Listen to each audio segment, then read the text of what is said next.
Just use solve for t. So I solved that equation for t. And then you plug it in, the variables. I did this so a bunch of times I was talking about the temperature and the most common mistake.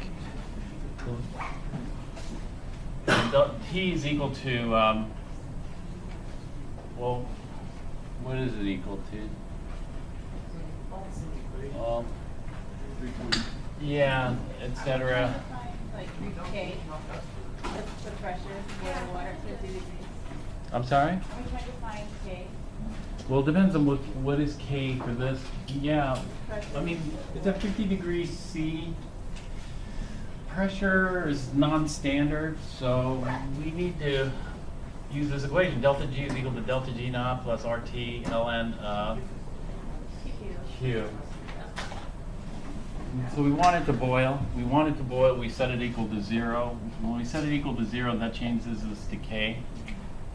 And then I screwed up. I don't know if you remember, but I screwed up this solving for T here. So you plugged in the delta G for 298. Right. And so I did this. I just said, oh, this is easy because this just reminds delta G naught over R ln K. You remember that one yesterday? And so then fixed it. Yeah. Fixed it because that was clearly a mistake if I use the 298 one here. And then I told you how many people got this particular problem wrong on this test. How many people got this wrong? Like 30% people. Pretty big number, I think. Because of not paying attention to the temperature here. So we have to modify this equation.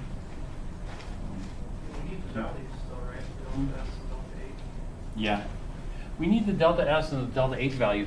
Those values, like on number 10 and I think on number 9 or whatever it was, those values were written on the board. Okay, so you'll have the Appendix D data. I just didn't put them into the exam because it just takes too much space. So will we get like a copy? You get the table data for that. And so what we have to do is we have to figure out an alternate equation. Do you remember the alternate equation at all that we came up with?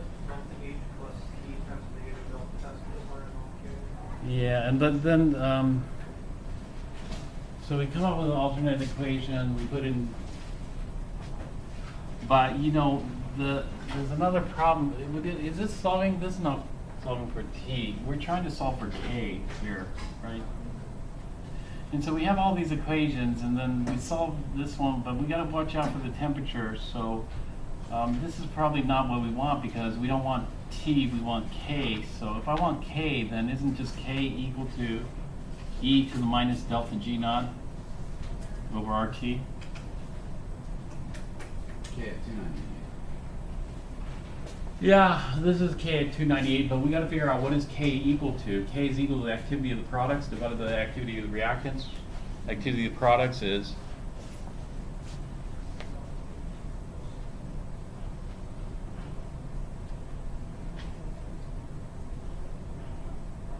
what's the activity of the products in this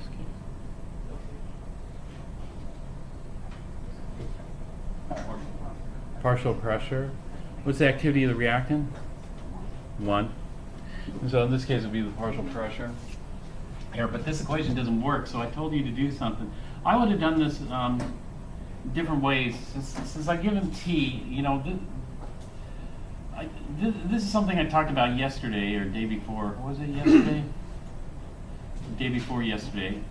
The easiest thing for me is just calculate delta G naught at that temperature T and then plug that in here and then just solve this. Then it works out okay. And so I would have done it that way. And so I talked about this for some time, being careful with the temperature. So you just put that delta G of 298 there just to try to trigger it? Yeah. Right. Yeah. But you could use the Van Hoff if you wanted, if you solved for Right, K. right. I actually, the other way is you could use the Van Hoff easily because I gave you the delta G there, and so you could quickly calculate it. Yeah, that would have been probably, either way it's pretty fast. Yeah. Mm-hmm. But there's a lot of data. You have to you have to figure out the delta G was put there to see, intentionally to see if you understand temperature or if you don't understand temperature. If you don't understand temperature, then let's plug it into the easiest equation there is. And so lots of people still didn't understand temperature. So I think no matter how much if we were to do like Van Hoff with this, we just use delta G to find the K value at 298, and then that would be like our K1 and our K2 would be at 50 plus 273. Yeah. That would be it. Van Hoff would be an easy way to do it as an alternate. But this one, you know, I don't even need that because I already know water. Everybody should have the normal boiling point of water memorized. Normal boiling point is just 100 degrees Celsius. What's the vapor pressure of water? 1 atmosphere or so. But then I got to convert it. Well, 1 atmosphere is 1.01325 bar. You know, I could have just done it that way. You know, I didn't need the delta G. In fact, if I did this as a Van Hoff, I wouldn't have even given you the delta G. I would have expected you to know that data. You know, at least one vapor pressure temperature, because water is so important. And so, anyway, the intention of the delta G was to trick you. Exactly, that was the intention, and 30% of the class fell for it. So, I didn't want that. I wanted like 0% of the class to fall for it, but unfortunately, that didn't happen. Okay. I was saying you don't have to use all the data, no problem, necessarily. No. It's like, do you have to use all of the data in Appendix D? Have you used any of the heat capacity? Maybe you did use the heat capacity data, but you know, there's lots of cases where you don't use all the data, like solution dilution. You know, and the thing is, I don't want to whittle it down for you. In other words, I don't want to make things too controlled. You know, everything should be fair. Let's see what happens. I mean, what a lot of people, and I don't do this because I don't want to waste a lot of paper, but what a lot of people do is they just throw in all the data. Like, they'll give you an exam, they'll give you 10 pages worth of data, and so you've got to figure out which data to use. There's a sprinkle of some here and there. For number 2, so is the answer to that supposed to be C because one's an ion and one's solid? No, don't say it like that. Or because like the way I mean, it's C because, okay, one's an ion and one's a solid. Didn't I talk about this yesterday? yeah, that one. Didn't I say that don't say it? Didn't I just say don't say ion and solid because you're pigeon? Do you recall I said something about this? I said if you break it up into 2 categories like that, especially solid, you know, you don't want to use those 2 categories. I gave you better categories to break it up into. Was it like positive, neutral, and neutral? Right, that you put in that, you know, in that sense. So one's a neutral, the other is, you know, Cation ion. right. Don't say ion because, right. Because you should know by now, especially after seeing it in Chem 1A, you should know by now that Appendix D is a little tricky, right? And that, well, I know a lot of people don't know this because I've been getting a lot of questions about Appendix D with absolutely no clue as to what the difference is in this. But yeah, that happened there.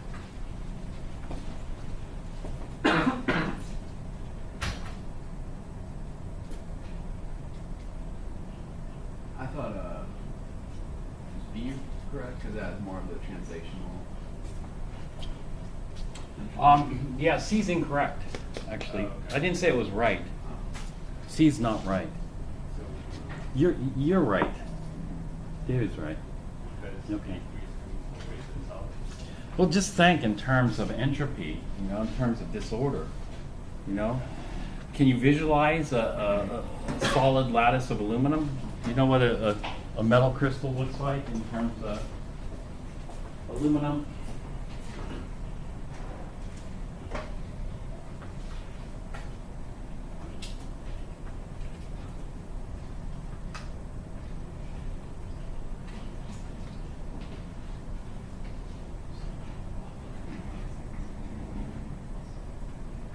You guys remember the face-centered cubic line? Yes. Would you say that's pretty well ordered? Yeah. How about an aqueous solution? You can expect the aqueous solution to look that well ordered? No. And so it should be obvious. Although aluminum, it's pretty well ordered though, because of, remember when I talked about the Lewis acid-base reactions? You guys remember hexa aqua aluminum 3 ion? Does that ring a bell at all? Well, yeah, aluminum's got a bit more order because it's got the octahedral structure. And so if I were to look at the aluminum ions, AQ, Al3 plus AQ is actually what we call an octahedral complex. And so there's some order to that octahedral complex, but still that whole complex ion can have translational mobility, which is going to increase the entropy significantly. All right, so that one, yeah.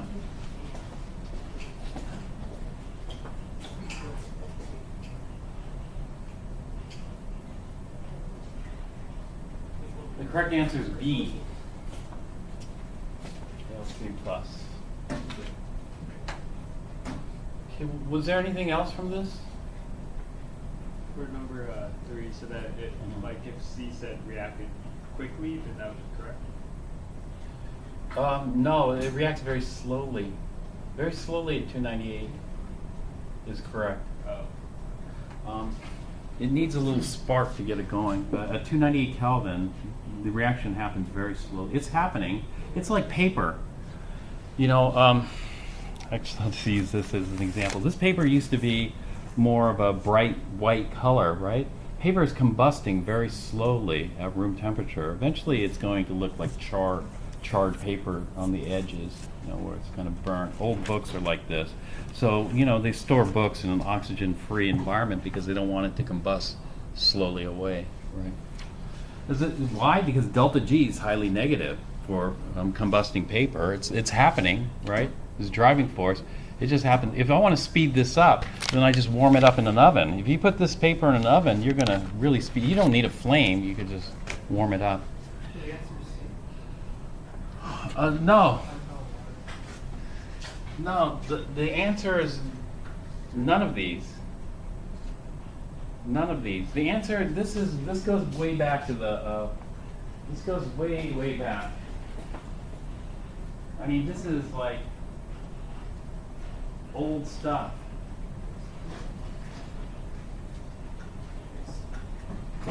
I know I didn't test you on this. But, you know, even though I don't test you on this, you shouldn't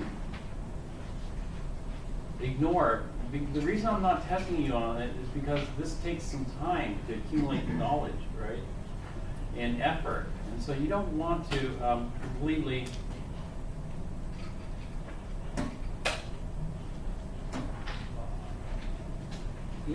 completely put this off until the end. So the basic assumptions that we're making in a lot of these chemical reactions is we're looking at the thermodynamic driving force. You know, we really can't properly predict reactions without knowing something about the kinetics, how fast they occur. So I just wrote here, to properly predict reactions, we must understand the kinetics of the reaction as well. For example, you know, diamond should decompose into graphite. You know, the delta G is negative here, it's spontaneous. But are you going to find your diamond spontaneously decomposing into graphite? No. You know, the reason is because diamonds have very strong bonds. In order to break those bonds, you need kind of a violent collision. If you have a solid chunk of diamond, you aren't going to have violent collisions to break those bonds. You know, you're going to have vibrations, but those vibrations aren't violent enough, you know, to do it. And so we got to get something to kick it off, to go. And so we have to understand kinetics. So what we call diamond is we call it metastable. It's thermodynamically unstable, but kinetically stable. And so this problem, because I do things differently every semester.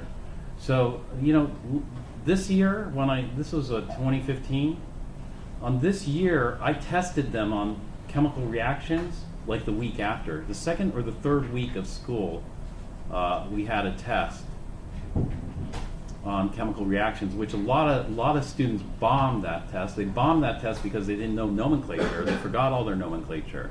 And so they couldn't even write the correct formula. If they don't write the correct formula, then I give them zero, basically, zero credit if they can't write the right formula on the chemical reactions. So to prevent, I was thinking, okay, this semester I'm going to do the test near the end. So if you forgot your nomenclature, well, we're going to do so much nomenclature in lab. By the end of the semester, I figure you just, pick it up and refresh your memory. And so by the end, it should be better, I think. Because that's Chem 1A, nomenclature is Chem 1A stuff. I don't want to go back and review all of that. I'd rather just move on. And so, so the test, like I said, that test, and the other thing is that test is chapter 19. I like thermo in chapter 19 because I don't have to cover it. I can cover it much faster when it's chapter 19 than when it's chapter 13, because when they do this chapter 13, then I have to go into all this other stuff, the equilibrium constant and all this ice table, all these calculations. By the time we hit chapter 19, we've already done that, and we've already done so many. Chapter 16, chemical reactions. Chapter 17, chemical reactions. Chapter 18, chemical reactions. So by this time, they know. And so this particular question, that particular question about metastable, yeah, I said it a few times, but I probably wouldn't put it on your test. I would probably put it on their test, because I probably said it, by the time this test came, I probably said it 100 times. Because we work with so many different chemicals, a lot of them metastable, that. And so I wouldn't worry about that. So that would be why it reacts slowly if it's metastable? It reacts slowly because it's metastable. It needs, I think, did you mention that, Sabrina? It needs an activation energy, right? So if you know kinetics, you know about the activation energy. Well, the activation energy for diamond is huge. You got to break sp3 sigma bonds. sp3 sigma bonds are average like 430, 440 kilojoules per mole. What kind of energy is that? That's a tremendous amount of energy to break all those, and then we're going to replace those with sp2 sigma, and then pb pi bonds, and those are stronger. Double bonds are stronger, but overall we still have a net 4 bonds because we break 4 single bonds, and we're going to replace it with 1 double and 2 singles. So overall we can come out, but it's just breaking those bonds, which is a lot. And so anyway, that's and so this is getting, when we get to chapter 19 here, then the next chapter is chapter 20, which is kinetics. And so this is just going to feed right into kinetics. Whereas now I'm going from chapter 13 into chemical reactions, and then at the very end of that, we're going to go into kinetics. So what I do is I put in a little bit of the next chapter in each chapter. And so when I was covering chapter 19 this particular semester, I was talking a lot more about kinetics than I do now, because kinetics is so far away. I figure you forget everything I say about kinetics if I introduce it too early, right? And so I'm waiting on that. So I didn't talk. Instead, I'm talking about ice calculations, because that's what we're doing next. Right after this chapter, we're going straight into ice stoichiometry calculations. So I'm emphasizing that much more. And so this practice test is not totally accurate, but it's not far off either. We go over number 11. Well, I don't really want to go. Didn't I do number 11 in class? Except the only change was, can you look at your notes from Monday? Huh? 99.999%. That's the only difference between this one and the one we did in class. So just, I think it was Monday, or was it Monday we did it, or yesterday? You have time. We're not going to take the test until the second half of lab, so if you want to refresh your memory, you just take a look at the notes. Okay, any other questions from this? Well, actually, you know, there are...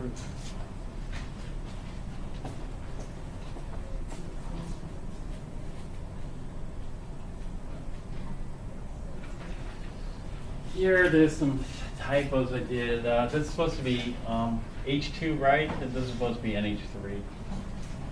But you would just set it up the same way. This one's tricky because of what I said about the, you know, limiting. I mentioned about the limiting reagent here. We have to be careful about that. A lot of people make that mistake, which a lot of people did on this test. A lot of people completely ignored the limiting reagent, based the percent reaction on the nitrogen. It was a very common mistake in this one.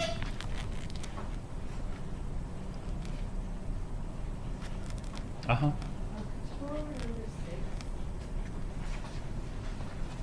Number 6.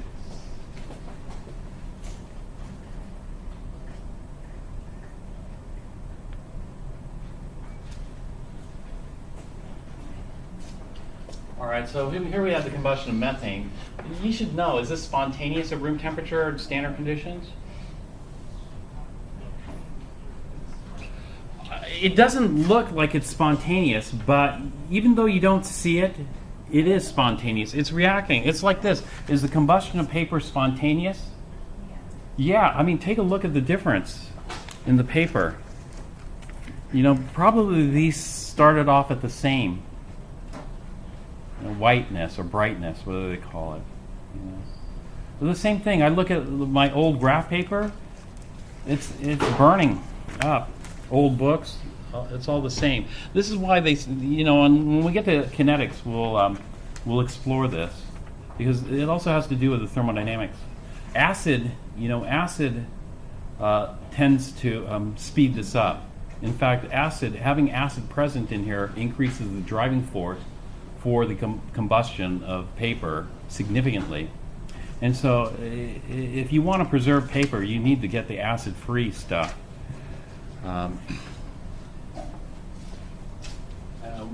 This is something we'll look at when we get to kinetics, and also electrochem. But over here, is this spontaneous? Yeah, it is spontaneous. You can't see it, but it's slowly combusting. There's no flame or anything like that, but it's slowly being oxidized here to CO2. Of course, we can speed it up, but at 298, this should have a negative delta G. I know that. And so, select all the following quantities that will always be the same number at 298 Kelvin, no matter how the combustion of 1 mole of methane gas is carried out. Did I talk about this in this class? No? All right. Heat.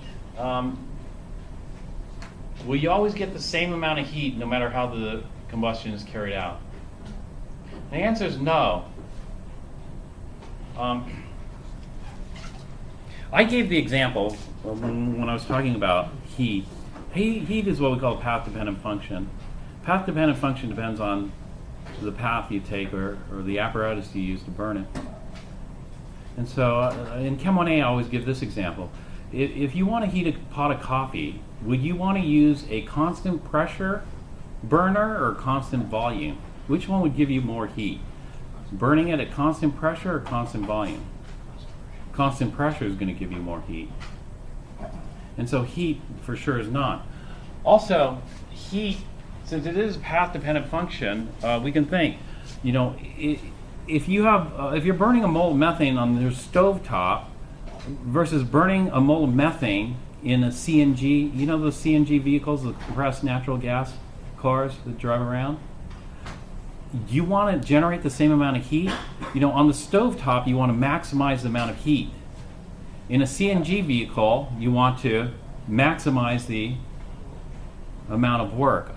This is what I use in Chem 1A to illustrate this. When we have something like gravitational potential energy, maybe Eric remembers this slide. And so this is our gravitational potential energy, MgH1, MgH2 we call it in terms of Newton's laws. But anyway, as this person slides down the slide, does this person do any work? Not really. I mean, they can make some noise, but noise is work, but not much. In fact, most of that chemical potential energy, in fact, all of that chemical potential energy was converted into heat. So if you touch the surface of the slide, you'll feel that it's warm, right? In fact, they need that heat, they need the friction, otherwise this person is going to keep going on forever, if it's a frictionless thing. And so because of the friction with the slide, we're going to generate heat, so all this chemical potential was converted into heat. And no work, right? But let's set up the slide differently. If we put a whole bunch of vegetable oil on the slide, which is going to make it really slippery, right? And so we put a whole bunch of oil, and then we tie a rope around this person and hook it up to a pulley and attach a weight. The weight's going to weigh about the same amount as a person in terms of mass. And now this person goes down infinitesimally slowly, and that person's going to go down. That person's going to generate minimal heat, because it's a, let's say, frictionless slide, let's say frictionless pulley. If it's frictionless slide, it's frictionless pulley, and there's no air to create friction against the body, then there's no heat. And so what they're going to do is they're going to lift this weight up, and so they're going to convert all this potential energy into work. And so the amount of heat we do, this is the exact same amount of potential energy, but the amount of heat we generate depends on the path. And so heat is a path-dependent function. Well, I don't know if I needed to do that, but I think I did, because a lot of people were confused when I was talking to them this semester about heat. Delta G is what we call a state function. Delta G just depends on the initial and the final state, right? But here we have to be careful, because delta G, we have some kind of restrictions on it. And so no matter how the combustion is carried out, well, delta G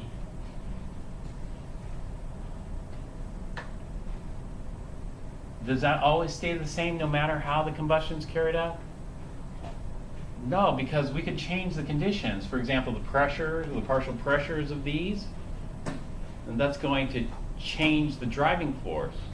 So for example, if I have tons of CO2 and lots of water, but very little methane and O2, there's not as much driving forces versus if I have lots of CH4 and O2. The water is a pure liquid, so it doesn't really have an impact on it. We just need a little bit, and that's it. So delta G changes. Same thing with delta H. Delta S, does it change at 298? No. Delta S does not change because we fixed it. Delta G naught, does that change? No, that's fixed as well. The analogy I use here is like that. The speed limit's 65 on the 405 freeway. Does that change? No, that's like your delta G standard, whatever, or your delta H standard. But you could go any speed you want. That's like your delta G. Delta G can go any. It could be, the driving force could be bigger, or it can be smaller, depending on your initial Q, your starting point. If your Q and your delta G are the same, so you're driving 65, you're supposed to be driving 65, then there's no driving force for change there. There's no, potential for speeding ticket.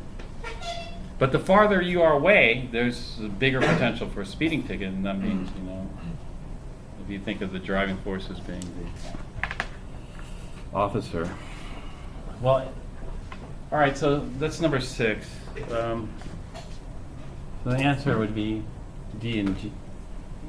E. Or what else did you guys have?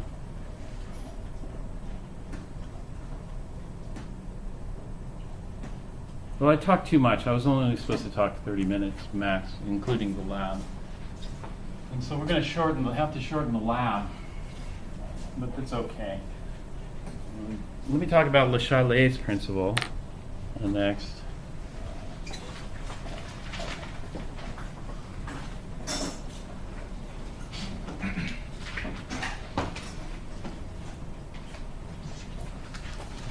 If if you guys have questions about some of the more extended calculations, the more time-consuming calculations, you ask me, in advance, like of the test. Then I'll have time to spend.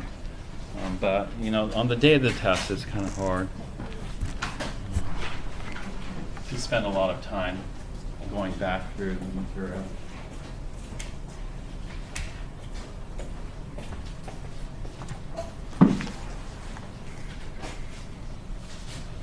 Okay, for Le Chatelier's principle, we start off with a system at equilibrium. And so that's what we're going to do today. We're going to look at some systems that are already at equilibrium, and then we're going to perturb them.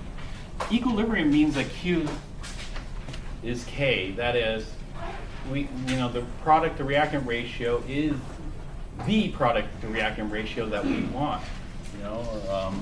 And so sometimes when K is about equal to 1, I'm going to use a water tub analogy for this. I'm going to have a two tub deal like this, where the right side and the left side are going to be reactant and product respectively. And so if I have a K of about 1, then it's about even. The reactant and the products are about even. That is in terms of stability. So we have about a 1-to-1 ratio of product to reactant here.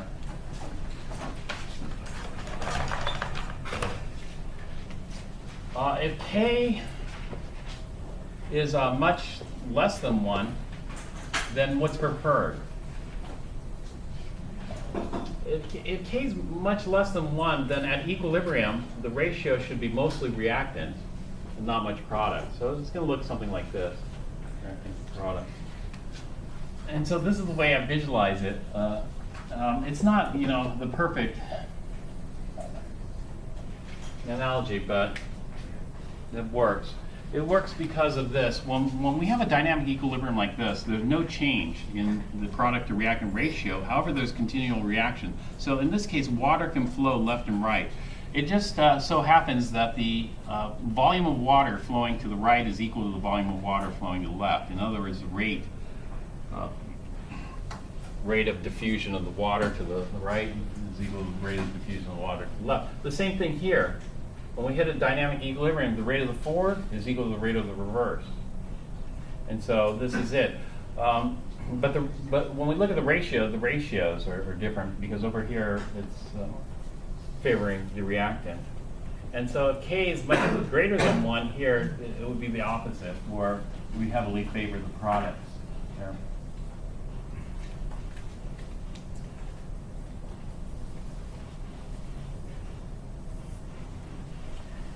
And so what Le Chatelier's principle is, one way you can visualize it is like adding water. If we add water to the left, what's going to happen? If we add water to the left, then the left side is going to rise, and it's going to be unstable. And then there's going to be a shift, a net reaction occur. And that net reaction will reestablish equilibrium. And so we could do that here. Let's just pick one of these 3 scenarios. Let's just pick this last one here. We'll call this an equilibrium system. And then what we're going to do is we're going to perturb it. The way we'll perturb it is we can add more water to the left, let's say. If we add more water to the left, then we have too much water on the left. And so this would be equivalent to increasing the concentration of the solution on the reactant side, or increasing the partial pressure on the reactant side. And then we're going to get net, the rate of forward is going to exceed the rate of the reverse, so we'll get net forward.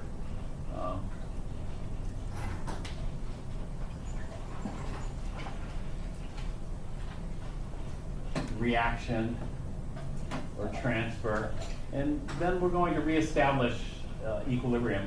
when we reestablish equilibrium, then the new equilibrium condition is different than the old one. And so it would look something like this here. So we're back to equilibrium. Well, when we're back to equilibrium, let's take a look at what happened versus our initial. You have to be careful because compared to our initial, what happened to the reactant? Well, compared to our initial, it looks like the reactant went up or down. Well, compared to our initial, the reactant went up. But compared to our perturbed, the reactant side went down. And so here, it's a little above here, a little below here, the two max. And so that would be it. So in some questions, they ask you to compare the new equilibrium to the original equilibrium. In other questions, they can ask you to compare the new equilibrium to the perturbed state. And so we can see what happens, what the change was from the original equilibrium and what the change was from the perturbed state. Now, if we look at the product side stays the same on both the perturbed and equilibrium, and so net, we're going to see it rise and generate more product. All right, so this is kind of Le Chatelier's. We don't have to add water. We could remove water. It's going to shift the opposite direction. We could add water to the product side rather than the reactant side, etc. And so in terms of chemical reactions, these are the things we're looking at. We're looking at increasing the reactant concentration. That's going to shift the reaction to the right. Decreasing the reactant concentration should shift it to the left. Increasing the product concentration should shift it to the left. Decreasing the product concentration should shift it to the right. And so decreasing would be like removing the water. The pressures are going to be the same, because pressure and concentration are directly proportional to each other. And so pressures behave the same, except for inert gases. And so an example of inert gas would be, if we're looking at this reaction, 2NO gas going to N2O2 gas. Let's say I add a gas here. If I add, an inert gas can be a real inert gas like argon or a noble gas. If I add argon, does argon impact this equilibrium at all? There's no impact. No impact. Or it doesn't have to be an inert or noble gas. It could be something like nitrogen. Does nitrogen impact this? No, it doesn't participate. There's N2O, but N2O is not nitrogen. And so this is no impact except for, the total pressure. Other than the total pressure will increase. The total pressure would be the sum of the partial pressures.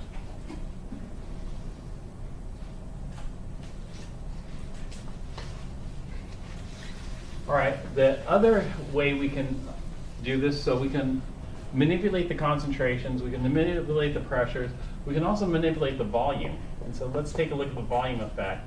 The volume effect is, if I change the volume, that's going to change the concentrations. It's also going to change the pressures. Now, if you think of this, if you think, okay, I'm going to double the volume. If you double the volume, that's going to cut down the concentrations all by half. And you think, okay, it cuts down both the reactant concentrations and the product concentrations by half. And so the net effect should be 0. I mean, there should be no impact, right? But that's not the case because it depends on the reaction. If we have, let's say we have a reaction A plus B goes to C, then will the volume term cancel? No, the volume term doesn't cancel here. I think I mentioned this the other day.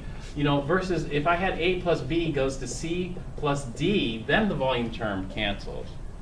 And so the discussion came up, can we use moles in the ICE table rather than molarity? The answer is yes, you can use moles in the ICE table as long as the volumes cancel out on both sides and leave you with moles.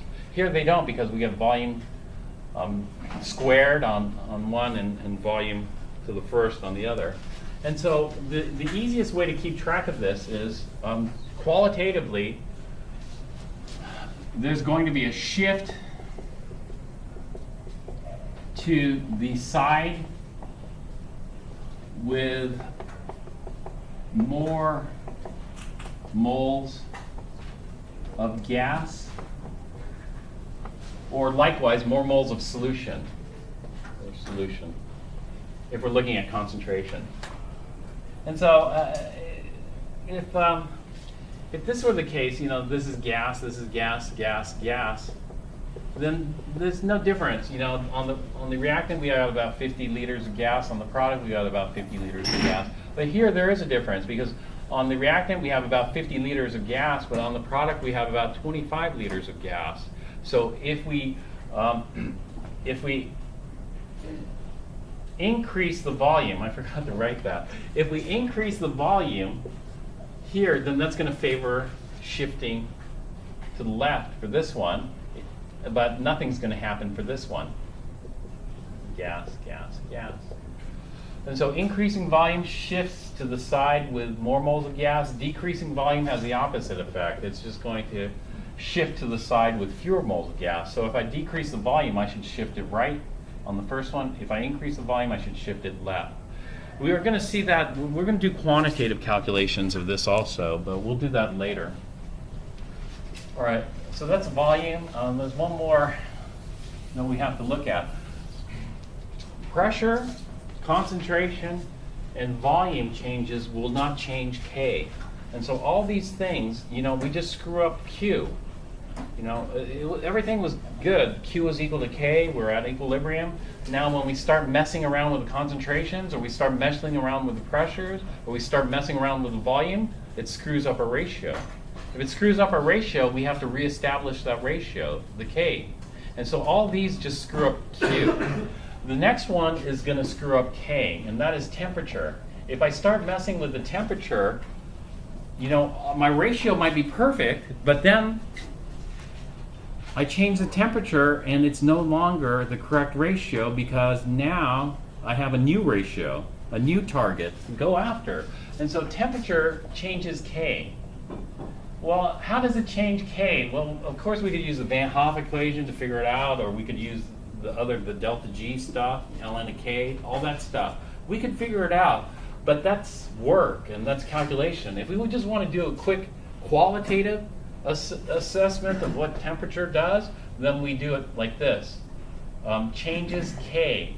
And how does it change K? Well, it's going to shrink it, or it's going to expand it. In other words, it's going to go bigger or smaller, but it depends, because it's going to grow bigger in one direction and smaller in the other, and what that direction is depends on which direction is endothermic. And so increasing temperature favors the endothermic direction.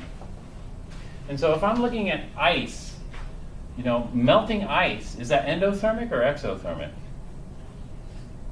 Melting ice is endothermic. I have to add energy to a melt ice, and therefore increasing temperature favors melting ice. Freezing ice, though, means, freezing ice is exothermic. We've got to remove heat to freeze ice. And so decreases in temperature favor the exothermic direction. And then we can just recalculate the K value if we want to. But sometimes we don't have to if it's just a qualitative question. Okay, so this one is actually going to change the physical value of K, which is going to screw up the equilibrium that you might have had. All right, so this is just, once we have an equilibrium established, once we get Q equal to K, then we could screw things up. And we could screw things up by changing, the ratio, or changing K itself. All right, so today what we'll do is we'll just do part of the Le Chatelets, like part 1, maybe part 2, and just see, what adding or diluting certain things does. Okay. All right. Any questions on this? All right. You can work with a partner on this lab. You don't have to work solo.